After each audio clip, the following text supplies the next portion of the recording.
I have empathy, I have sympathy, I have apathy. Why is the third one wrong? Because I have apathy for you means you feel absolutely nothing for that person. Nothing? Zero emotion, zero concern, complete indifference. I actually said something like that to a friend once. He was going through a really hard time. And I said, "Don't worry, I have a lot of apathy for your situation." Jake! I thought it meant something caring. It ends the same way as sympathy. Same ending, completely opposite meaning. You told your friend you felt nothing for him. I did not know that. Most learners do not, and apathy is not even the only problem. Sympathy has a second meaning that most people have never heard of. If you do not know it, you are misreading real conversations every day. I did not know that either until we researched this episode. 3 words: empathy, sympathy, apathy. By the end of this episode, you will know exactly how to use each one, and you will never make Jake's mistake again. Welcome to the English-speaking show. I'm Jake. And I'm Ella. Hit subscribe and let us get into it. So, Ella, where do we start? We start with the ending because all 3 words end the same way, and that ending explains everything. All 3 words end in pathy. That ending comes from the Greek word pathos, which means feeling, emotion, or suffering. So every time you see pathy at the end of a word, you know it is connected to feeling. Exactly. And the beginning of each word tells you what kind of relationship you have with that feeling. The letter A at the start means without, so apathy literally means without feeling. And sim means with or alongside, so sympathy means feeling alongside someone. And M means in or into, so empathy means feeling into someone's experience. So once you know what the ending means, the beginning of each word explains itself. That is exactly right. 1 system, 3 words, and now they all make sense. Say them with us one time. A, without feeling. Sim, feeling alongside. M, feeling into. Good. Now let us look at each one properly, starting with the simplest. Apathy means you feel absolutely nothing. No concern, no interest, no reaction. Complete emotional emptiness. And the word is almost always used as a criticism, right? Yes, when you call someone apathetic, you're saying they should feel something and they feel nothing at all. Think about voter apathy. An election is happening, people's lives are affected by the result, and some people feel absolutely nothing. They don't vote, they don't discuss it, they don't even think about it. I had a colleague once when the whole team was under serious pressure. Deadline after deadline, everyone stressed, and he just sat there. No concern, no questions, no offer to help. He felt nothing about the situation at all. Everyone around him needed support, and he had zero emotional response. That is apathy, complete emotional emptiness when feeling something would have been the natural human response. I want to make sure I understand this correctly. Is apathy the same as being lazy? No, and this is an important difference that many learners miss. Apathy is not a word to describe feeling relaxed or calm or peaceful.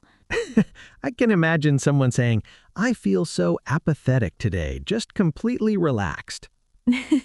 And that would sound like you feel absolutely nothing about your own life. So save apathetic for situations where you're criticizing someone's lack of care. Don't use it to describe a peaceful mood. Now, the reason apathy matters so much is because it sits at one extreme. You feel nothing. But most human interactions fall somewhere between that extreme and the other end, where you feel deeply. And sympathy is one of those in-between spaces. So how would you describe sympathy? Sympathy means you care about what someone is going through, but you're watching from outside their experience, not inside it. You feel for them. You feel sorry for them, but you are not in it with them. Last year, a colleague of mine went through a really difficult divorce. I sent him a message. I acknowledged what he was going through. I told him I was thinking of him. But I have never been through a divorce myself, so I could not honestly say I knew exactly how it felt. Sympathy was the right response in that situation. A colleague I barely knew lost her father suddenly last year. I sent her a card and wrote a few warm words. I did not pretend to be inside her grief because we were not close enough for that. But I showed genuine care from an appropriate distance, and that was completely right. So the distance in sympathy is not a weakness. Sometimes that distance is exactly what the situation calls for. Sympathy matches the relationship. You do not force intimacy where it does not naturally exist. But I have seen sympathy go wrong before. Someone tries to show they care, and somehow it makes things worse. It happens all the time, and it comes from a very specific habit. It's called the silver lining response. Someone is in pain, and instead of just acknowledging it, you immediately try to make them feel better by finding something positive. I'm so sorry you lost your job, but at least you still have your savings. I know the breakup is hard, but honestly, you can do better than him. That diagnosis is scary, but at least they caught it early. The word but cancels everything that came before it. You were acknowledging the pain, and then in the very next breath, you tried to take it away. And the person just needed to feel heard. They were not asking you to fix anything. So what should you say instead? Something simple. I'm so sorry. That sounds really hard. And then you stop. No silver lining, no but, no advice. Just acknowledgement. The feeling does not need to be removed. It just needs someone to sit with it. Now, do you remember at the start of the episode I said sympathy has a second meaning that most learners have never heard of? Yes, and I genuinely did not know this before we researched the episode. Sympathy also means agreement with or support for an idea, a position, or a cause. It has nothing to do with feeling sorry for someone. I have some sympathy with what you were saying. That does not mean I feel sorry for you. It means I partly agree with your point. She has a lot of sympathy with the management's approach. She agrees with how they're handling things. She supports their direction. Workers struck in sympathy with their colleagues. They went on strike to show solidarity and support. If you only know the first meaning, feeling sorry, you will completely misread sentences like these. So the same word carries two separate meanings, feeling sorry for someone and agreeing with or supporting something. And you will hear both constantly in news, in politics, and in everyday conversation. Context always tells you which meaning is being used. So we have apathy at one extreme, complete emotional emptiness, and sympathy in the middle, genuine care from outside the experience. But what does it actually look like to go all the way inside, to step into someone's experience completely and feel exactly what they're feeling? That's empathy, and it works in a way that is genuinely different from both of these words, in a way that matters for your closest relationships. Empathy. M means in or into. So empathy means feeling into someone's experience. You do not observe what they feel from outside, you step inside it completely. With sympathy, you are standing next to someone. With empathy, you are standing inside it with them. Exactly right. Let me give you a real example. A close friend of mine lost his job last year. What made it different from just feeling sorry for him? It was in the same industry I work in. I knew that exact fear personally. So you were not just observing his pain, you had felt something very close to it yourself. I was inside that experience with him, not looking at it from outside. I had a close friend who received a really difficult medical diagnosis last year. How did you respond? I did not try to fix it. I did not offer solutions. What did you say? I said, I know this feeling, the fear of not knowing what is coming next. I am right here. And you were not observing her fear. You were in it with her. That's the difference. Empathy does not rush to fix, it rushes to connect. I've heard a phrase for this. Don't just do something, stand there. Yes, the opposite of the usual advice. The instinct when someone is hurting is always to fix something. Empathy says, not yet. First, just be there. Just be there. That is sometimes all a person needs. Okay, the rule. All 3 words together. Say it with us. Empathy is feeling with someone. You step inside their experience. Empathy is feeling for someone. You care from the outside. Apathy is feeling nothing. You do not care at all. The shortcut. Inside the shoes, next to the shoes, not noticing the shoes. Say it one more time with us. Inside the shoes, next to the shoes, not noticing the shoes. Keep that image. It will help you remember all 3 words instantly. Now, something that surprised me when we prepared this episode. What surprised you? I always thought empathy was only for when something bad happens, when someone is suffering. That is a very common assumption. And it is wrong? Completely wrong. Empathy works for any emotion. Like what? Sadness, yes, but also fear, excitement, pride, relief, joy. Any feeling a person has, you can step inside it with them.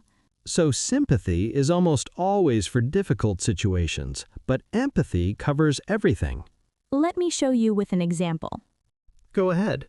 Your friend has been preparing an important presentation for 3 months. It goes perfectly. She calls you right after. What is the sympathetic response? Congratulations! I am so happy for you. That is wonderful news. Warm, genuine, but from outside. You were happy for her. And the empathetic response? I know how much you put into that. I can feel your relief right now. You have been carrying this for months, and now it is done. You are not just happy for her. You are inside her relief with her. Sympathy celebrates for someone. Empathy celebrates with someone. And that applies to any positive emotion.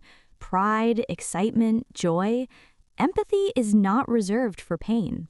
Let me show the difference with one clear situation. What is the situation? A close friend did not get a job they really wanted. They prepared for months, and then they got the rejection. A sympathetic response. I am so sorry. I know you worked hard. I hope something better comes soon. Caring, genuine, but it is looking at the situation from outside. And empathetic? That is such a painful disappointment. I know that feeling when something you really wanted just slips away. How are you doing right now? You enter the feeling first. You do not move past it immediately. And you asked a question. You opened a conversation. Because empathy doesn't just deliver a statement and move on. It stays. Sympathy says, I see your pain and I hope it gets better. Empathy says, I'm in this with you. Tell me more. Neither is wrong, but empathy goes deeper. It creates a different kind of connection. Now, a warning. There is a word that looks almost identical to emphatic. Which word? Emphatic. E-M-P-H-A-T-I-C. What does it mean? Emphatic means said or done in a strong, forceful, definite way. She was very emphatic about the deadline. There was absolutely no flexibility. She was very empathetic toward her students. She really understood what they were going through. Same letters, almost the same spelling, completely different meaning. If you say, my manager is very emphatic toward new employees, you have said she speaks to them very firmly, not that she understands their feelings. Empathetic, about feelings. Emphatic, about force or certainty. One wrong letter changes the entire meaning of your sentence. One last thing about empathy, and this is a mistake even advanced learners make. What mistake? You think you are showing empathy, but you accidentally shift the focus away from the other person. How? Example. Someone shares something painful, and you say, I know exactly how you feel. The same thing happened to me. Honestly, mine was even worse. and suddenly you were talking about yourself. The other person needed to feel heard, but now they're listening to your story. So how do you use a shared experience without taking over? You mention it briefly, and then you immediately bring the focus back. I went through something similar once. I remember how overwhelming it felt. Tell me, how are you doing with it right now? The shared experience is a bridge to connection, not a stage for your own story. Genuine empathy always keeps the focus on the other person. You use your own experience to understand them more deeply, not to redirect the conversation toward yourself. So now you know all three words, what they mean, how they work, and the mistakes to avoid. But there are two things about these words that we have not shown you yet. And hearing all three land naturally in one real conversation, that is coming right now. Stay with us. Ella and I are close friends in the role play. She is calling me. I have not heard from her in a few days. Hey, are you okay? I have been thinking about you. Yeah, so the doctors confirmed it. My dad has a serious illness. Ella, I am so sorry. They caught it early, but it is going to be a long road. That must be really frightening. It is. I keep thinking, what if it gets worse? What do I even do? I know it is scary, but at least they caught it early. That is actually a good sign. Actually, forget I said that. That was not helpful. No, it's okay. No, I know what it feels like when someone you love gets news like this. Yes, that's exactly it. You do not need answers right now. I'm just here. That actually helps a lot. Thank you. How is your mom holding up? She's strong. You know her. She has a lot of sympathy with the doctors. She agrees with their plan completely. She trusts them. That makes things easier. It does. Oh, and I have some good news, actually. Tell me. I got offered that senior position I applied for. Ella, I know how long you've been working toward that. 2 years. I can feel your relief right now. You've been carrying this for so long. You earned this. Thank you. I really needed to hear that. And how is everyone at work? Has anyone reached out about your dad? Most people have, but Mark, he heard about my dad and just nothing. Nothing. No message, no question. He saw me in the corridor the next day and just walked past. Pure apathy. Pure apathy. Not busy, not unaware, just nothing. That is hard. It is what it is. Okay, let us look at what just happened in that conversation. 5 moments. Each one shows a different word in action. Moment 1. I said, that must be really frightening. Matt is sympathy. Jake is feeling for me from outside my experience. He acknowledges my pain with genuine care.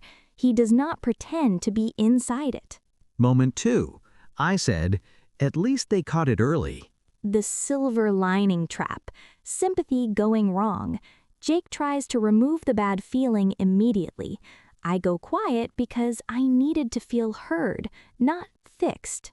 And I caught myself, because that but undid everything before it. Moment 3. Jake said, I know that feeling, like the ground just disappears. I'm just here. That is empathy. I stepped inside the experience. I did not fix anything. I just stayed. And that's what actually helped. Moment 4. I said, she has a lot of sympathy with the doctors. That is sympathy's second meaning, not feeling sorry for the doctors. Agreement and trust. My mom agrees with their plan and supports their approach completely. Moment 5. Jake's reaction to the promotion news. I did not just say congratulations. I said, I can feel your relief right now. I stepped inside her joy with her. That is empathy for a positive emotion, not just happy for someone, happy with someone. And Mark's complete silence, that is apathy. Not laziness, not being busy, just zero emotional response when one was clearly needed. One conversation, all 3 words, each one doing something completely different. And now you've seen all 3 of them working in real life, not just as definitions, but as real human moments. Okay, let us bring it all together. One last time. The rule. Say it with us. Empathy is feeling with someone. You step inside their experience. Sympathy is feeling for someone. You care from the outside. Apathy is feeling nothing. You do not care at all. Inside the shoes, next to the shoes, not noticing the shoes. Now it is your turn. Write one sentence in the comments using any of these 3 words. For example, I showed a lot of empathy when my friend lost his job. Or, I have sympathy with people who find English difficult. Or, there is too much apathy about climate change. Any sentence, any word, just write it. And here's a quick question before you go. What is the difference between each person has a role and every person has a role? If you're not sure, we have a full episode on exactly that. Each, every, and all. The link is right there. Subscribe so you never miss an episode. See you in the next one. See you then.